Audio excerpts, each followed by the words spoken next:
La foi qui me fait vivre.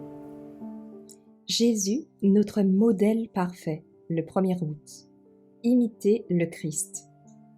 Celui qui dit qu'il demeure en lui doit aussi marcher comme il a marché. 1 Jean 2, verset 6. Nous avons devant nous l'exemple le plus élevé, le plus saint.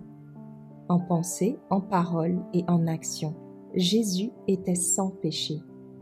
La perfection a marqué tout ce qu'il a fait. Il nous indique le chemin qu'il a emprunté en disant « Si quelqu'un veut venir après moi, qu'il renonce à lui-même, qu'il se charge de sa croix et qu'il me suive. » Matthieu 16, verset 24. Le Christ unit en sa personne la plénitude et la perfection de la divinité et la plénitude et la perfection de l'humanité sans péché.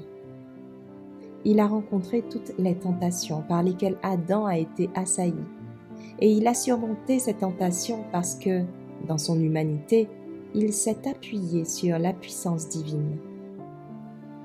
Ce sujet exige beaucoup plus de contemplation qu'il n'en reçoit. Les chrétiens frappent trop bas.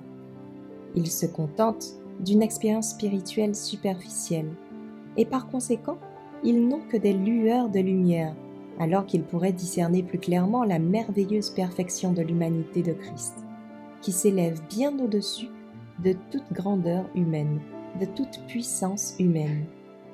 La vie du Christ est une révélation de ce que les êtres humains déchus peuvent devenir par l'union et la communion avec la nature divine. Les hommes et les femmes trouvent de nombreuses excuses à leur propension au péché.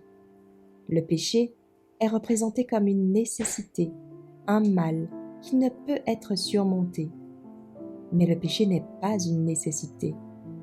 Le Christ a vécu dans ce monde de l'enfance à l'âge adulte, et pendant cette période, il a rencontré et résisté à toutes les tentations auxquelles l'homme est confronté.